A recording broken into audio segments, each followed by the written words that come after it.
All right, I think we got all the technical glitches fixed. Good afternoon, good evening, wherever you are. Thank you for joining us for Graps TV. And this is my all in, so to speak. I'm all in for all in. How about that? This is going to be my all in 2024 prediction show. Just kind of getting started with it. We're going to talk a little bit today about All In. We're going to talk a little bit about All In 2025. And like I said earlier, we're going to talk about some grifters. We're going to talk about some other stuff. It's just going to be a fun evening. I don't have a script to work with. I'm just kind of sitting here, just talking to myself, so to speak, some days. That's sometimes it's just like that. But it's all good. Let's get into the all in stuff here. We got Brian Danielson and Swerve Strickland. We got Tony Storm and Mariah May. We got Mercedes Renee and Dr. Britt Baker, DMD. We got MJF. We got Will Ospreay. We got Jack Perry and Darby Allen. Then we got Willow Nightingale and Ishii going against Chris Statlander and Stokely Hathaway. And we got Chris Jericho and Hook going at it. And then we got the Casino Gauntlet match. So those are the 8 that we know about. So I'm going to break in here first off with the casino match. As we know at this moment, right now Orange Cassidy is in the catbird seat. He's the number 1 seed going in after the match last night on AEW Dynamite. And I don't, as of yet, know who all is going to be involved. I don't think anybody knows who all is going to be involved. It's just going to be kind of a, so to speak, it's going to be one of those things where you really, I don't know quite how to put this. This is one of those things where it's not really the shit show, so to speak, but it's definitely going to be one of those moments in life where it, anything can happen, and it usually does. So that's that. Only thing we know about the Casino Gauntlet match right now is Orange Cassidy is in the number 1 seat. So I don't know. I'm kind of new to this AEW stuff. Maybe you could help me out with it. In the Casino Gauntlet match, I haven't really looked it up just yet. I've only seen like one. So does that mean like the number 1 seed goes in last or something to that effect after it's already straight up melee and everything else? Is he the last guy in or the first guy in? That one I'm kind of ignorant about. I'm not ashamed to admit if I'm ignorant about a match. This is going to be my first real Casino Gauntlet like that. Now, I've seen one, but I wasn't exactly sure how it all went down. I just know that Will Ospreay won to get his world title shot at Double or Nothing. I'm sorry, not Double or Nothing, Forbidden Door. I'm an idiot. Forgive me. It happens. So that's all I know about it so far. So I'm not going to try to speak on something I don't know anything about. I'm going to wait until more intelligent minds do that. The next one that we've got here is Chris Jericho and Hook. And you know what? I got to be honest with you. I think I'm praying. I'm kind of on the fence about this because the Chris Jericho gimmick tends to work somehow. I'm just not captivated by it. Doesn't mean that other people aren't, because obviously he's getting pops walking out, so on and so forth. In this match right here, I don't see a reason why, in any way, shape, or form, that Hook should not go over for the FTW title. Chris Jericho carrying it around, it's really not doing anything for it. Hook could probably defend it a lot more. He's obviously younger, so on and so forth. I'm picking Hook in that match. Willow and Ishii versus Statlander and Stokely. This feud's been going on for a little while. Nothing wrong with it. And you know what? Willow Nightingale is about as over can get. And that's saying it mildly. So in this one right here, I'm still looking for some main roster interference in this match. At this point in time, given the current climate of it, I'm looking at Willow and Ishii. I'm looking at Willow and Ishii in that one. Going to probably go a little while because if I understand correctly, the last news that I got on this is we're only going to get about, give or take, we got 8 matches. All the word on the street so far is we're getting 10 to 12 matches. So Tony's probably heard about having long pay-per-views, even though I think this one, in all honesty, I think this one right here should be 15 matches. Excuse me. I think this one should be 15 matches easily, but my question is how long are all these matches going to go? I know the Casino Gauntlet takes a while. So I know the Casino Gauntlet by itself is probably going to eat up 45 minutes to an hour of the show. And it's just going to be one melee after another melee and so on and so forth. I don't think Chris Jericho can go 30 minutes. I just don't. And if they try to make him go 30 minutes, I don't see it ending very well. Not that Chris Jericho can't go, just that he shouldn't go. It's a lot of television time, a lot of paid television time on this one. We're not on the free TV side. So I got hooked going over on that one. We got Darby Allin and Jack Perry, Jungle Boy Jack Perry. Jack Perry. We'll just say Jack Perry for that. This one is kind of a wild card match for me. The deep part inside of me says Darby goes over because Darby is obviously favorited on this one. He's not exactly in the minority to win it. It's a spot monkey fest. That's what it's going to be. And I say that term very endearingly because I'm going to tell you right now, these are two of the best spot monkeys I've ever seen, and I know they're going to tear the house down. I'll get into that with 2025 in Texas coming up after this little short thing right here. MJF and Will Ospreay should be a no-brainer, but something tells me that there's going to be some roster goofs in the middle of all this. I don't know where it's coming from just yet. But for sure, I think we're definitely going to see some roster issues with that one. I think we're going to see some roster interference there. That one, in my mind, should go Will Ospreay just because of the location. The fact is, Will Ospreay just goes better. Yeah, I said it. I don't have a problem saying it. I know MJF is like the WWE odds-on favorite, kind of like Britt Baker is in the next match. But at the same time, I think Will Ospreay represents that title a whole lot better, and I'm glad that MJF has gotten his real American kickoff so far. He can do that without the title. And you know what? Even if he does lose, you say, oh, you just want MJF to lose. No, there's an upside to this. There's actually an upside to this. Will Ospreay can claim the international title, which is what left his possession before MJF turned it into the American title. So how about this? How about this? Will Ospreay goes over, claims the international title. MJF continues to defend the American title, and it creates some kind of grief between him and Tony. There's a story there. So MJF could actually lose clean, still come out of this with a title, and Will Ospreay could run off with the international title. Now, does that mean literally that that's what's going to happen?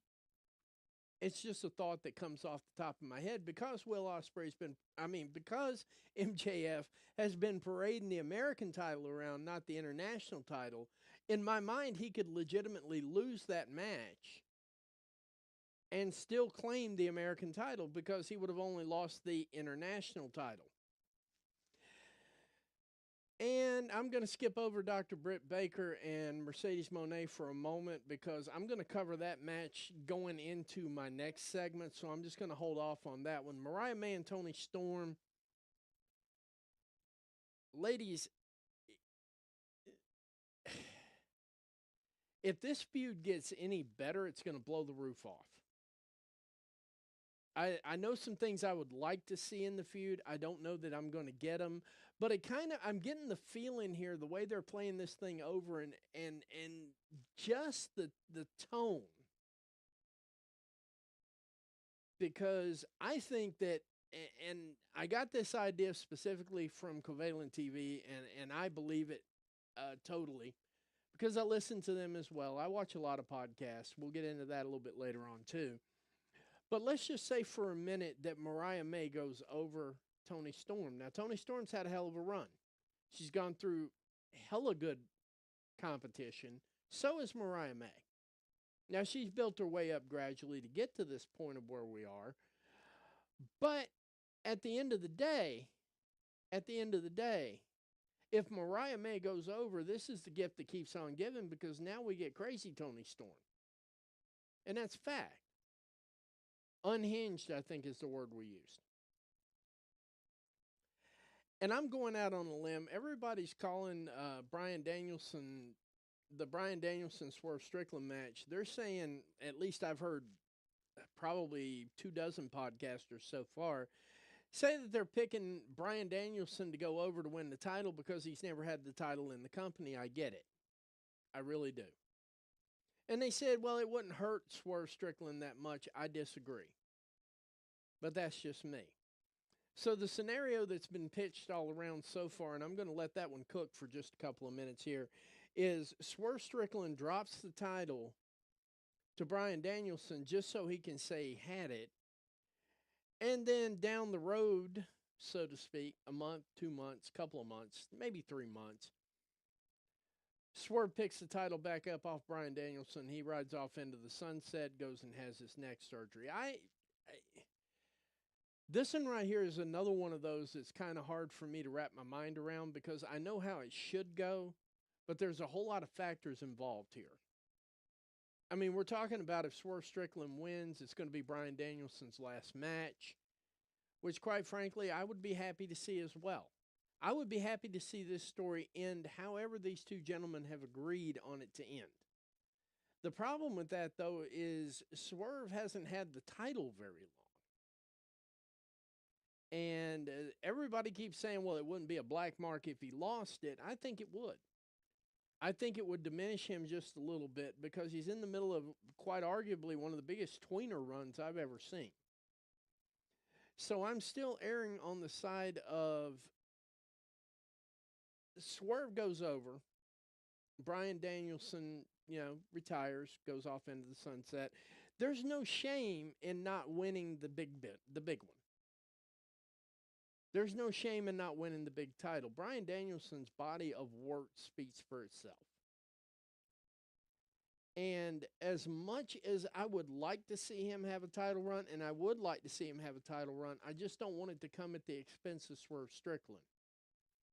Because a lot of ground got paved to get him there. And what you're saying is, well, this guy's got a potential injury. He's got a potential career-ending injury. Let's go ahead and put the strap on him. Send him to the moon for like 3 months, and then we'll put the strap back on you. Feels kind of cheap to me. It really does. Feels kind of cheap to me. Now I'm going to get back to this. Mercedes Moné and Dr. Britt Baker thing, and I'm going to freestyle this, because I just don't really want to see anything. The last 24 hours have been a trick.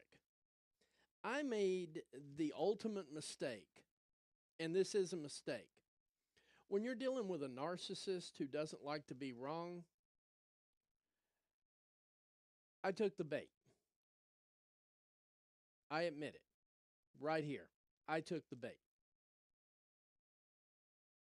So when I'm discussing this Mercedes Moné Britt Baker match, I took the bait. See, what I didn't realize, and I should have, because every alarm in my head normally goes off, when I see a whole lot of grifters and a whole lot of pretenders start popping off about this, when you see them nitpick, when you see the shills start nitpicking, you know something big is coming out of the competition. I'm going to take wrestling completely off the table. There have been a lot of big campaigns out there in the business world where people have underhandedly tried to undercut other companies before they make announcements. It happens. Because the fact of the matter is, the people on top don't want competition. Talking to you, WWE. The people on top don't want competition. And let's face it, there's really like four promotions out there right now. Actually, 5, no, I'll tell you what, 6. Let's go 6. I'm going to go WWE, then AEW, then TNA. Then you have the group of independent wrestlers like GCW, ICW. Yeah, I'm putting them all together there because I've been in some of the rooms. I enjoy going in some of the rooms and just listening. And there was talk a little while back about bringing back the territories, which in my humble estimation it'd make perfect sense. Instead of having, I think IWTV has like 357 promotions on there. Triller has like, I don't know, probably 100 promotions. So you got close to 500 of them out there. From Great Britain to Japan to the United States. But they're all small little independent promotions. If they were to all band together and become territorial like the old NWA days, that would be a challenge to everybody. So I'm counting them in. Then I've got the Hispanic crowd with AAA and CMLL, and then I've got the Japanese crowd with New Japan, Noah, Stardom, and Marigold. Those are my major promotions in my mind.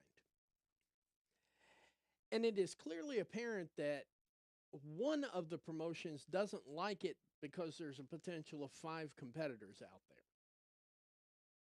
So I'm just kind of minding my own business. We all had a good time last night with Dynamite, by the way. I know I had a fantastic time. I was even willing to overlook things that normally annoy me because it was that good of a show. So I pop in here, and one of our grifters and shills for the WWE pops out with his take on how he would have done it and how this needed to go. And I'm sitting there listening to his plan, and I'm sitting there thinking to myself, let's look at what we got right here.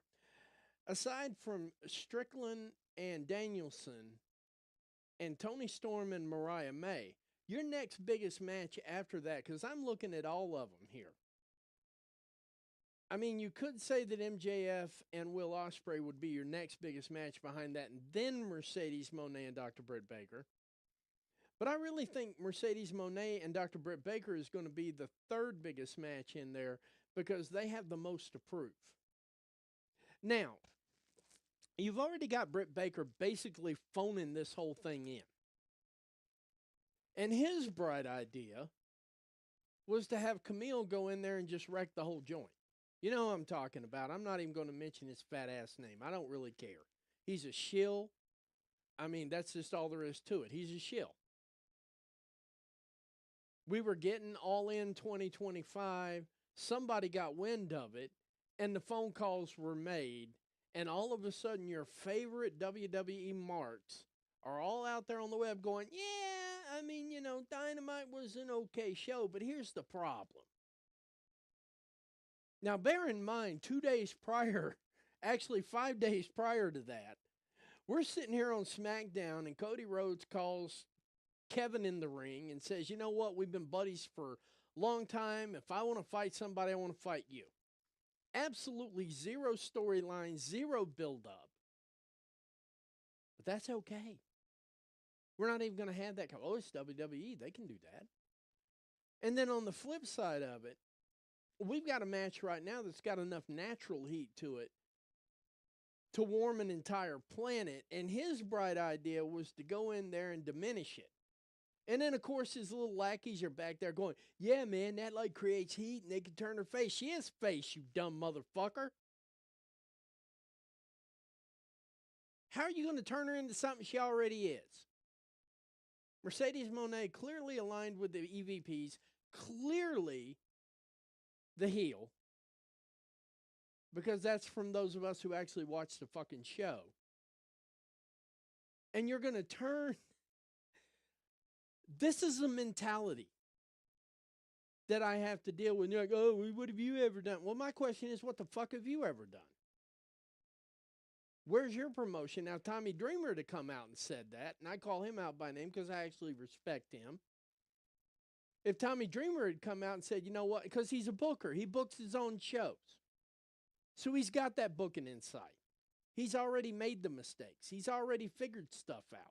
So if Tommy Dreamer comes out and says, hey, I got a great idea, Camille should have run in and just wrecked the whole damn place, I would have gone, well, let me think about that for a minute. That's the difference.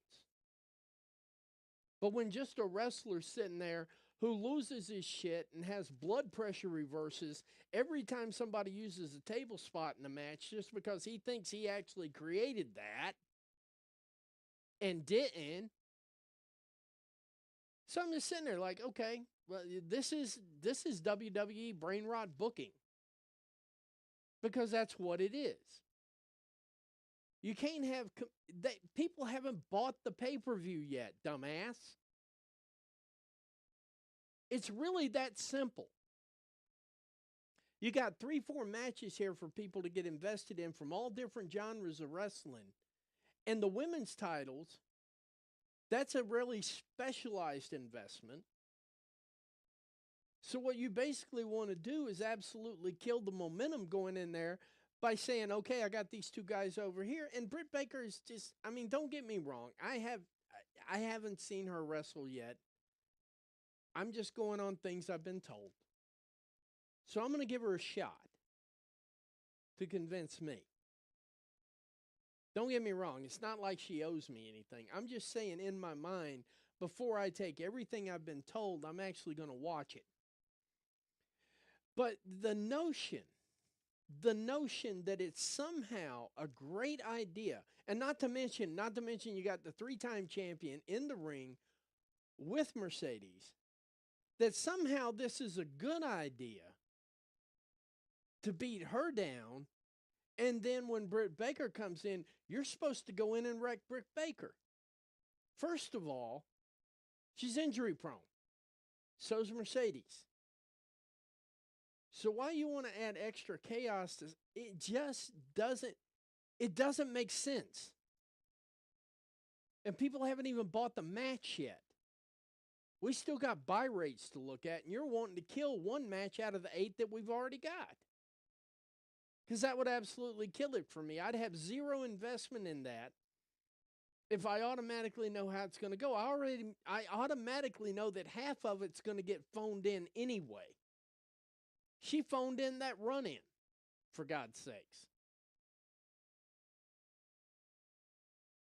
And don't get me wrong, please. I respect the wrestling career. I respect what Bully Ray has done in the ring. I respect that he's got like 20 tag team titles or however fucking many he's got. I thoroughly respect that. I thoroughly respect the man putting his body on the line. I can respect his body of work and have absolutely no respect for the shill behind it. There's a lot of wrestlers I can respect their body of work. That's a very hard profession. That mat really has wood, it really has steel, and they really bounce off of it on a regular basis. So anybody who does that automatically gains a little bit of respect. But when you start trying to book shit for people based on the way you've always done it, then I just simply got, and I said, you know what, that tweet was wrong. Let me give him a shot. So I pulled the tweet, redid it, cleaned it up a little bit, still because he was just being an absolute dickhead. He's on my page, he's trolling my page, he's trolling my friends, he's trolling everything else. So he's still being a dickhead, so I'm going to throw in something about it because I am worried about your own mental health, sir. You're not a man. Not respectfully.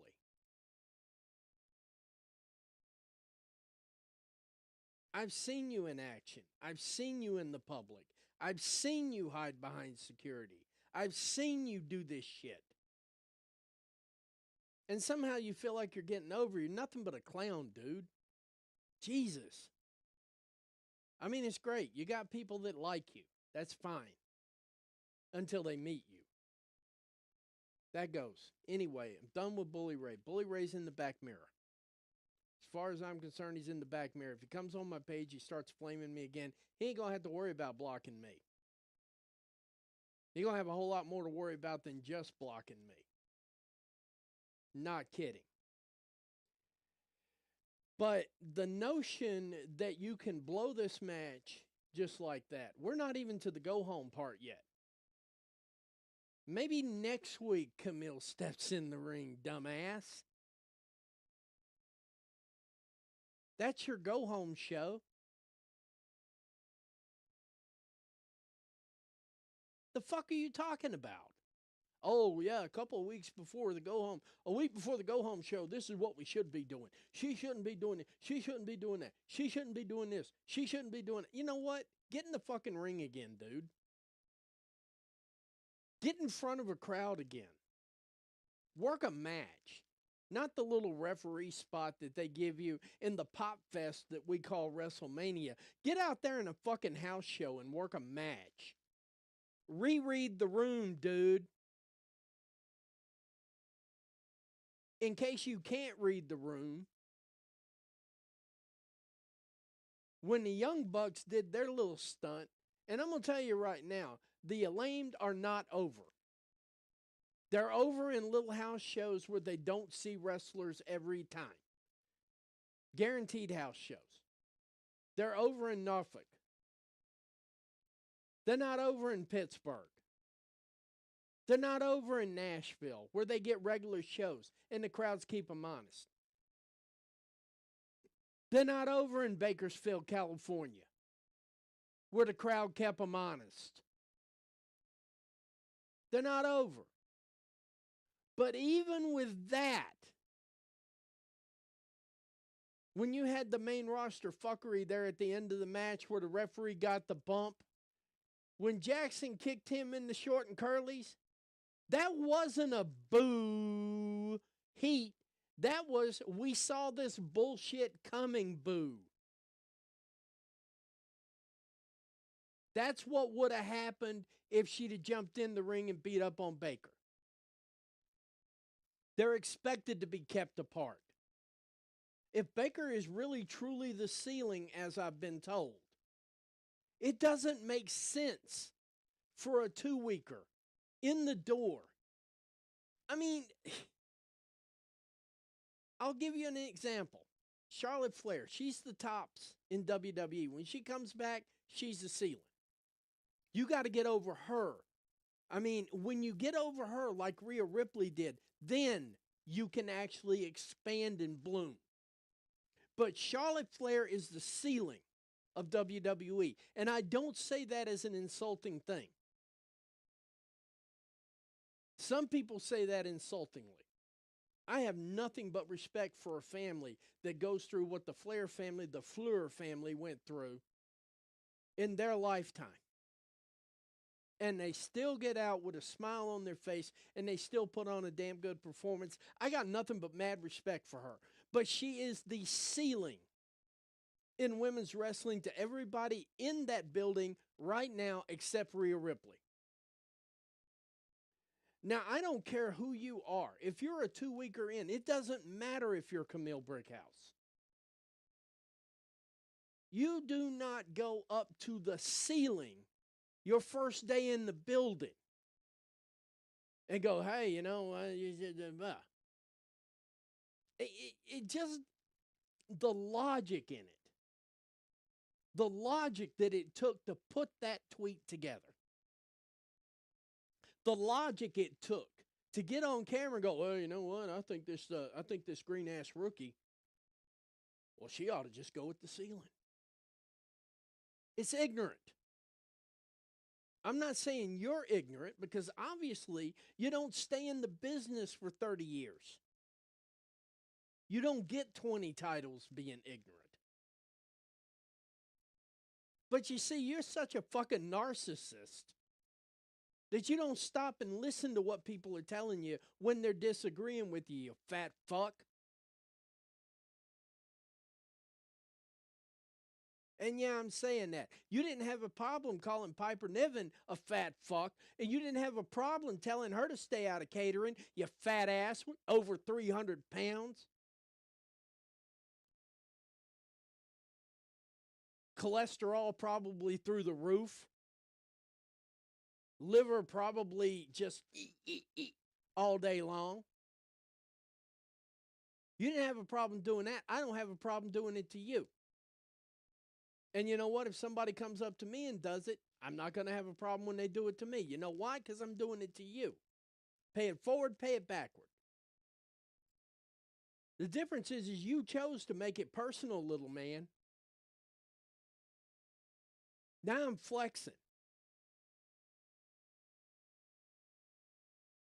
Now I've decided to flex a little bit. But thank you. Thank you. You woke me up a little bit and you smartened me up a little bit. So for that, I'll be forever grateful. But you're still a narcissistic bastard. Respectfully.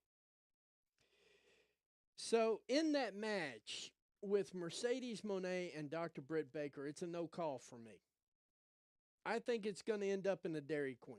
I really do, because at some point in time, the level of disrespect, and this has also been egged on by the same guy, the level of disrespect she's got for the business right now really turns me off.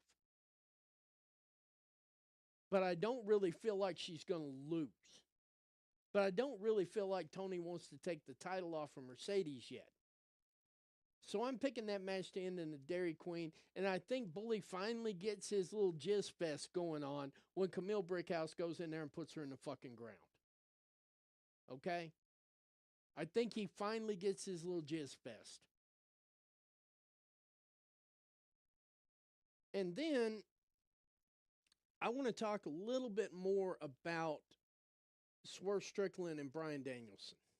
Because I'm going to tell you right now, Swerve Strickland has impressed me in more ways than one. Not only does he impress me with his ever-developing wrestling skill set, he impresses me with his ever-developing promo set. And he just goes a little bit more and a little bit more, and he goes right up to that line. Same thing with Bryan Danielson.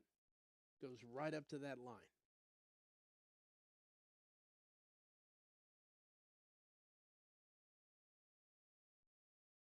That match is going to blow the house off. I like Swerve Strickland to win. Either that or I like it to be a Dairy Queen. It's going to have to be one or the other, because I think it would be a crime to take the belt off of him right now. I don't know if they're going to do it, but it would be a crime to take the belt off of him right now, especially bowing to that kind of pressure. I think it would be a problem overall. I think it would hurt their booking more than help it. And I think somewhere in the back of the locker room, I think Bryan Danielson's got enough humility where he don't need the title. There are a lot of great men that didn't win the big one. There are a lot of great men who did not win the big one.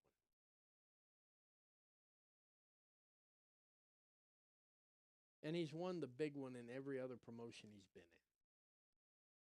And I just don't see Bryan Danielson as a belt collector. So with that said, I'm picking Swerve Strickland to either go over clean or it's going to be a Dairy Queen. One or the other. I don't see Bryan Danielson walking out with that title. Other than that, though, hey, I got 6 viewers here. All 6 of you. Thanks for hanging out with me, man. This is just me getting some stuff off my chest that needed to get off my chest. I had to work today, and I had to put up with that stupid bullshit from Bubba all day and his little minions. So it's like, it's hard to focus when your phone's going bloop, bloop, bloop, bloop, bloop every 5 minutes. Had to turn notifications off. It got that bad. Not that it bothers me in that sense. It just bothers me because I'm trying to focus on important shit. Things that make money, you know? But overall, I mean, we should see this coming. And the narrative here, the narrative behind all of that aside from giving my all in predictions, because that's just the lead in to kind of get my mind going and so on and so forth, the lead in into it is what I like to call shills and grifters. I don't get a dime for doing this. Nobody gives me anything. I'm not monetized. If I ever get monetized, I'll probably clean up my act a little bit more. But if I got monetized and had to clean up my act a little bit more, it wouldn't be me, so it'd probably be a waste anyway, and it wouldn't last very long. So I don't do this for money. I do this for the love of the game. I promise you I do this for the love of the game. I got 5 other income streams, guys. If I didn't have this, I'd figure out some other way to let my frustration out. Especially with a wrestling orbit that is turning into, well, we don't want to talk politics. I don't see why the hell not. Might as well. Just as tribal. Personally, if you ask me, I see the good in WWE. I do sit there and I watch the show a little bit, and I enjoy most of what I see. I'm going to say I enjoy about 55 to 60% of what I see. I watch AEW, I enjoy 75, 80%. There's always some margin there because they didn't write the show for me. They wrote the show for a lot of other people. Same thing with WWE. They don't write the show for me. I'm included in some group that they're trying to reach out to, but I'm not the group. And even when I was the group, they still weren't writing directly to me, and I understand that. You want to know why? Because I'm an adult. That's why. But this shilling and this grifting it's getting to the point now. And I'm going to spin the block, as Mr. Starks likes to say. I'm going to spin the block on this. I should have known last night when that man started nitpicking just a little bit, and it was clickbait, and I fell for it. I admit it. I fell for it. Because I was already in a mood. The show was really, really good, and then I pop off here, and he's coming up with some bullshitey. Like, oh, well, what she should have done. You know what she should have done is exactly what she was booked to do. That's exactly what she should have done. Enforcer takes an awful lot of roles. I have 9 of them in various organizational parts. I have 9 enforcers. They don't beat the hell out of anybody. They enforce other things. But see, I understand that also because I'm not living in mommy's basement. And I understand that because I've actually had responsibility. Never was my ass. You're going to get to Winston-Salem. You're going to find out something you didn't know, son. That's what happens when you run your fat-ass New York City mouth. That's right, I said it. If you're watching, great. I can't even see who's watching. I don't care who's watching. I appreciate the viewers, but I'm not going to change who I am or what I am just because I have a number. And that's the difference between me and you. Also, the difference between me and you is if I'm wrong, I'm wrong. I was wrong about a couple of things. I was wrong about you on a couple of things. Because when I went back and rewatched a couple of things and got my mind wrapped around it, I realized I had a wrong thought about it. But I never said anything in the first place. When I don't speak, it's because I have a doubt. When I do speak, it's because I'm 100% sure what's going on. I'm not one of these guys that comes out guns a-blazing and retractions coming ahead. No. I hate writing retractions. I hate being wrong. And I've been wrong a few times in my life. You, on the other hand, seem to have a problem with being wrong. So I'll tell you what I'm going to do. I'm going to pretend like you don't exist. And you need to do the same. It'd be better for both of us because you really don't know me and you don't have a way to know me. I already made sure of that.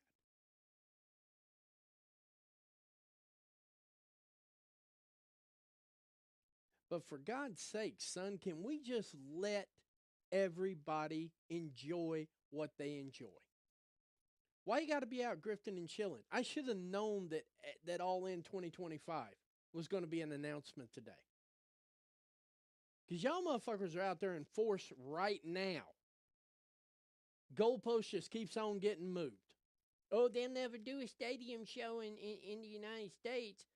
Tony Khan signs a stadium show. Well, the reason they're doing the stadium show is because they can't fill Wembley. They could. But Taylor Swift was already there. So why the fuck do you want to fight with Taylor Swift? I mean, WWE's not going to fight with Taylor Swift. Facts.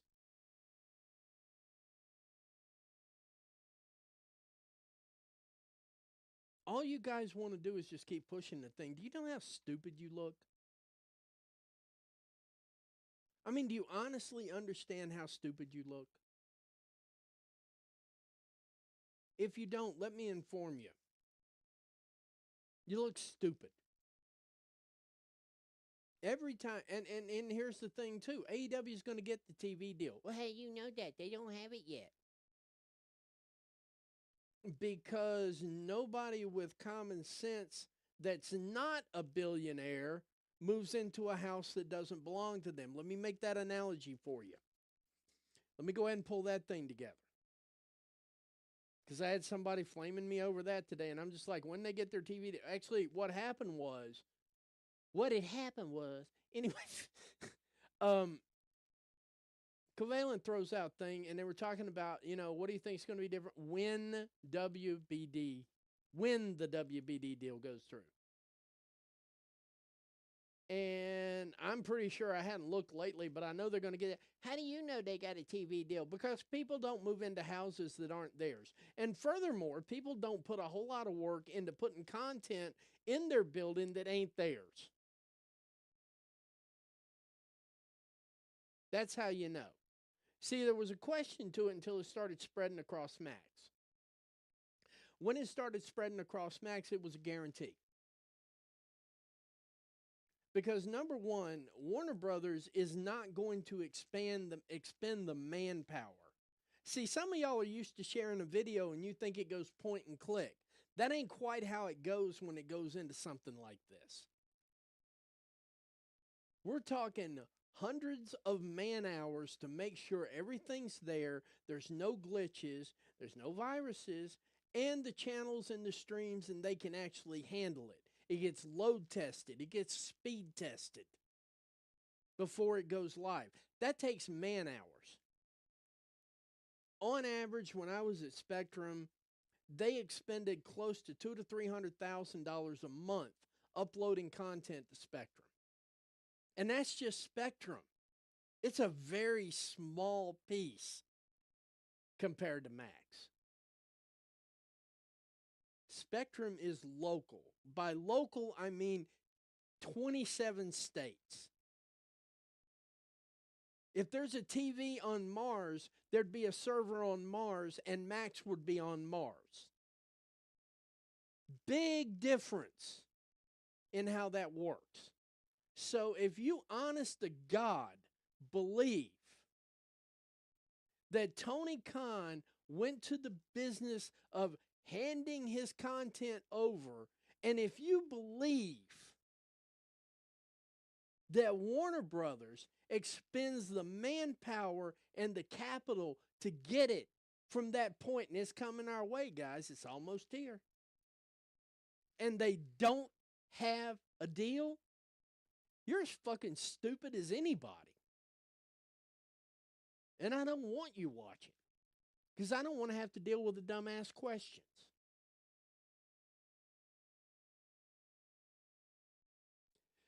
Which leads me into AEW 2025 Texas, and I've already gone about 15 minutes longer than I planned to go, but I'm going to keep going anyway because the stream started off janky, and you know what? I really, really, really want to get comfortable doing this more than anything in the world, but All In Texas,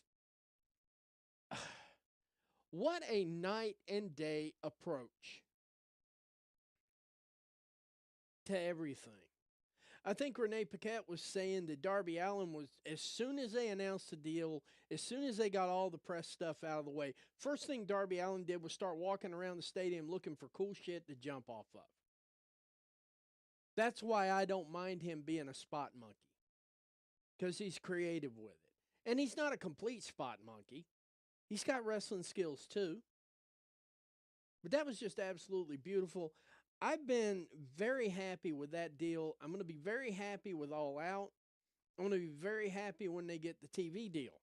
And that gets me to ratings, and I'm going to let everybody go because I got stuff I got to do here later on. I've got things I need to do. Why ratings don't matter right now. I did this thing called Go to College when I was a kid. I'm 18 years old. It's the 80s. And everyone's like, oh, you got to go to college. If you don't go to college, the world's going to suck. So I went to college. Dumb move, by the way. College just ain't for me. I got plenty of degrees, but college just never was for me. And it probably stymied my ability to grow more than it actually helped it. I mean, don't get me wrong, the degrees have gotten me in the door and so on and so forth, and I'm very appreciative of having them. I collected them like baseball cards for a little while because I was doing politics, and people were like, oh, if you don't have this, you don't know what you're talking about, so I went out and got it. I got more degrees than a fucking thermometer, okay? I really do. I could literally plaster this room with nothing but degrees.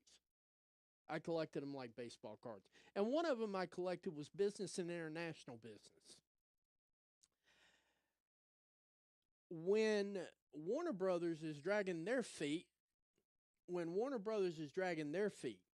just a little bit, Tony starts dragging his feet just a little bit. Now, you see, Tony's starting to come back a little bit more, and the reason the ratings and the reason the show is starting to come back is because you can see progress on Warner Brothers' side. But if Warner Brothers ain't doing nothing, why do I need to give you free content? Why do I need to give you free follows?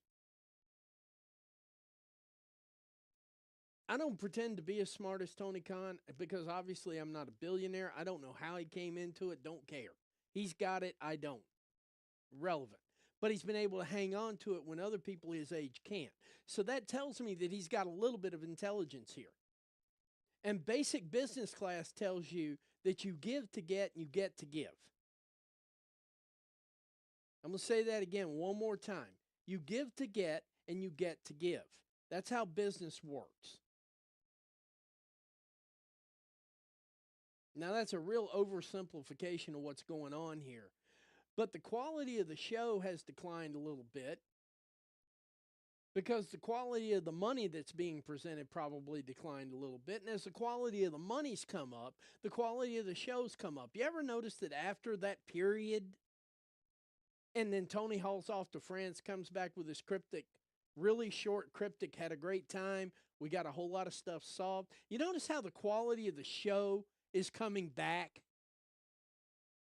Because for a couple of months, we were like, Tony, what the fuck are you doing? That's how business works, guys. The only difference is you're not watching Ford on television. You're not watching Chevrolet on television. Hell, you're not watching Apple on television. For those of you who have iPhones, I happen to actually have one. Yes. In fact, I need to check that real quick. Okay, never mind. I just needed to check that. That's my wife texting me, so there we go. But have you noticed that as you see content spreading across Europe, the content you're getting on television is getting a little bit better? So I'm going to go one with you here because I know we've been really sitting here kind of pained watching some of these AEW shows going, Tony, what in the hell are you doing? This doesn't make sense. It made perfect sense to me. I just had to eke it out a little bit because it started off really, really good. But see, we weren't into the television negotiations. Then we started getting into that part of it, and I did notice a little bit of decline. And it's reflected in the numbers. But you see, there is something called the world. And as you started seeing that stuff filtering across, you notice the quality of the show's getting better. And there's a direct correlation because you give to get and you get to give. Good business works like that. Myself and Mr. Starks, we talk on the phone every once in a while. He gives, I give. He gets, I get. And it's fair.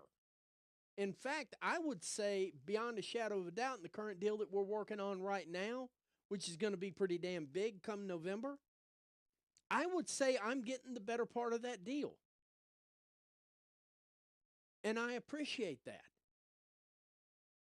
Because I'm just getting started out at this. I don't even know if I want to do it full time. But here I am. I'm enjoying myself. We're having a great time. But everybody's so hung up on the silly shit. And yes, at this point in time, ratings are the silly shit. Because what he's not drawing here, he draws over in Europe. And guess who else has television over in Europe? I'll give you 5 guesses and all 5 of them don't count.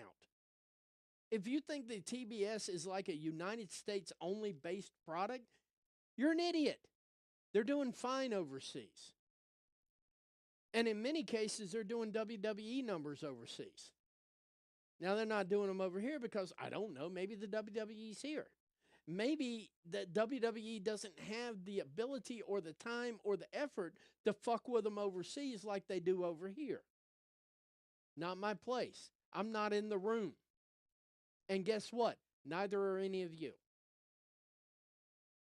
But if I'm speculating based on this stupid-ass education I was supposed to go get,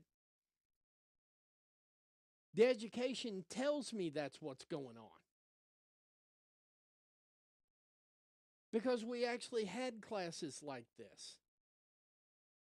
Television 101, Radio 101, give what you get. Don't give any more than what you get. 17 viewers. Hey, you know what? Thank you very much. I missed 17 viewers. And that's what I do here. I give what I get. If I get a lot of viewers, which to me 17's fine with me right now, I'm just getting started. Only been doing this a couple of weeks. I don't expect 150 viewers. Now, if I've been doing this for a year and I'm still looking at 17 viewers, maybe I need to think about a change in profession. But I'm just getting started. But when you give, I give. I had 46 viewers in here one time. And boy, that was a fun show. They were chatting. I was talking back to them. You give, I give. You get, I get. And 9 times out of 10, I'm going to give you more than you give me because I want the channel to succeed.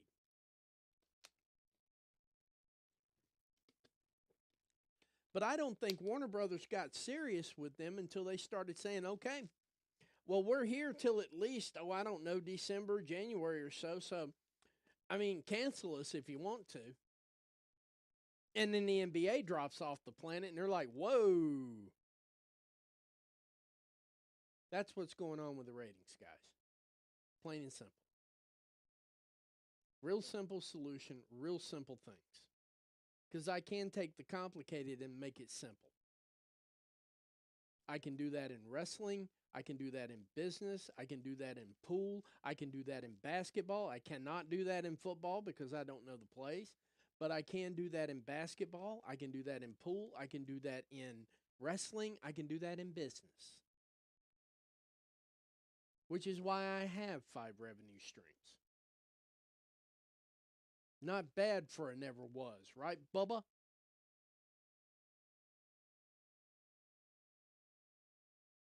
So here we are.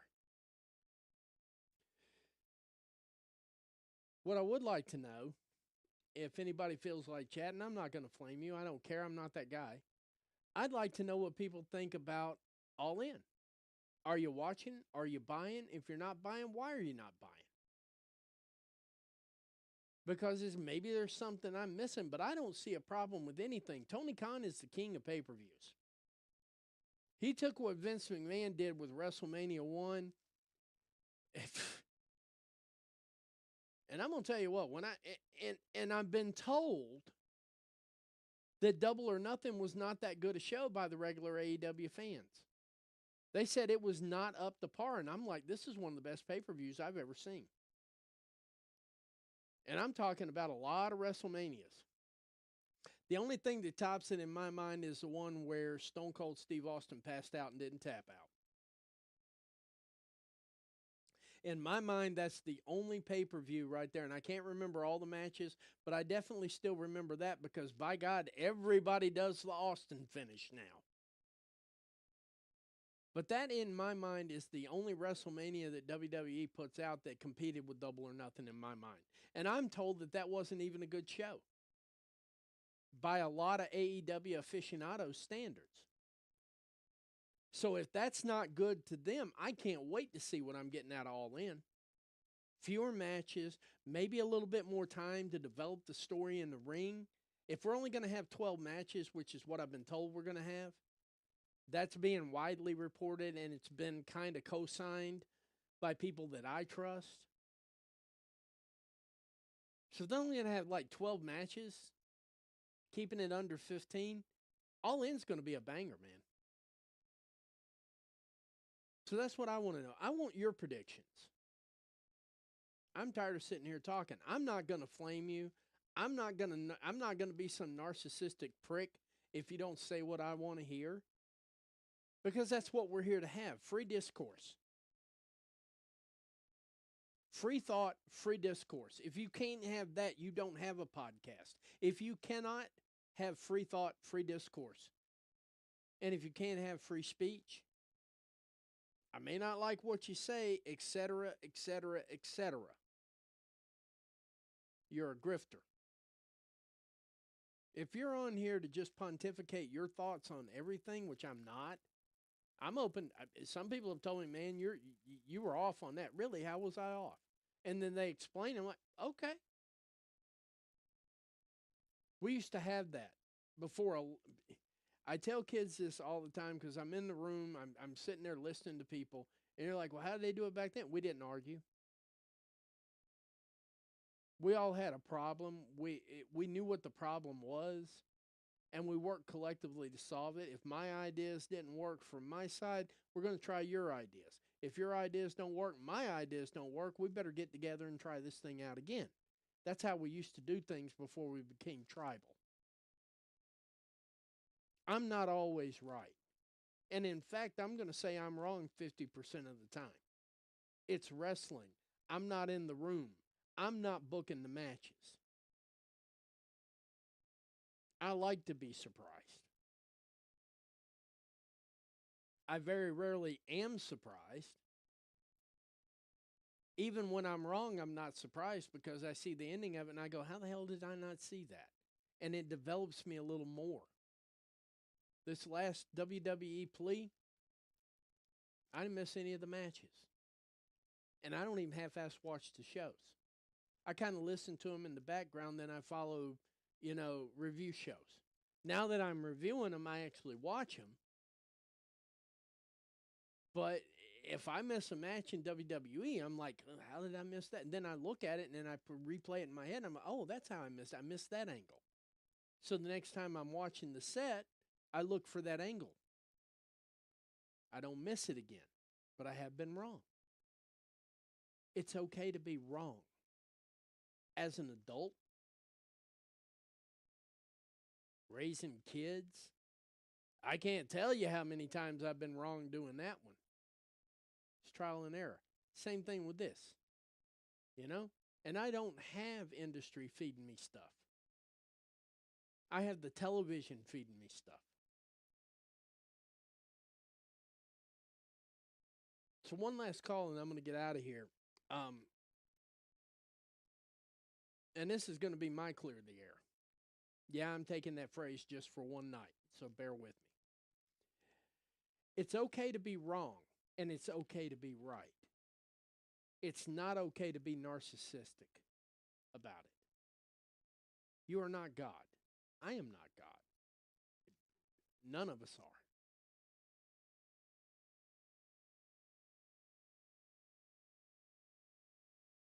Thank you for sticking with me through this rant.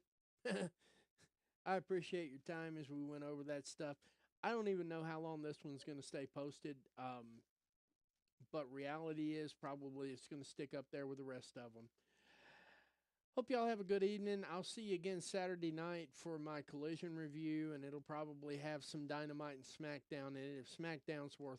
If SmackDown's worth reviewing, 29 minutes of wrestling the last time. You're not a wrestling show anymore. You're a soap opera. Respectfully. And I mean respectfully. Just like KFC ain't chicken, it's KFC. Maybe a court's going to have to tell you you're not wrestling at some point in time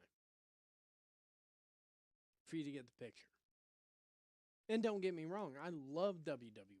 Let me just stop there for a minute because somebody's going to run off that and go, oh, see, I told you you hate WWE. No, I love WWE. Some of my best follows come from the WWE. Some of my best information comes from people who follow WWE religiously. I don't have a problem with that. I have a problem with the people who just can't let it go. And I know one of them is in New York. Oh, by the way, Carmen Electra thinks you're a dick too, by the way. Just thought I'd share that one with you. Next time you're hanging out with her, maybe she'll just tell you to your face. But anyway, I hope y'all have a good evening. I'll see you Saturday. And be nice to people regardless. Because 9 times out of 10, you ain't ever going to see them. They ain't ever going to see you. This is the internet. For God's sakes, let's be grown-ups for a change. Signing off again. Hope y'all have a good evening. I'll see you Saturday, okay? Take care.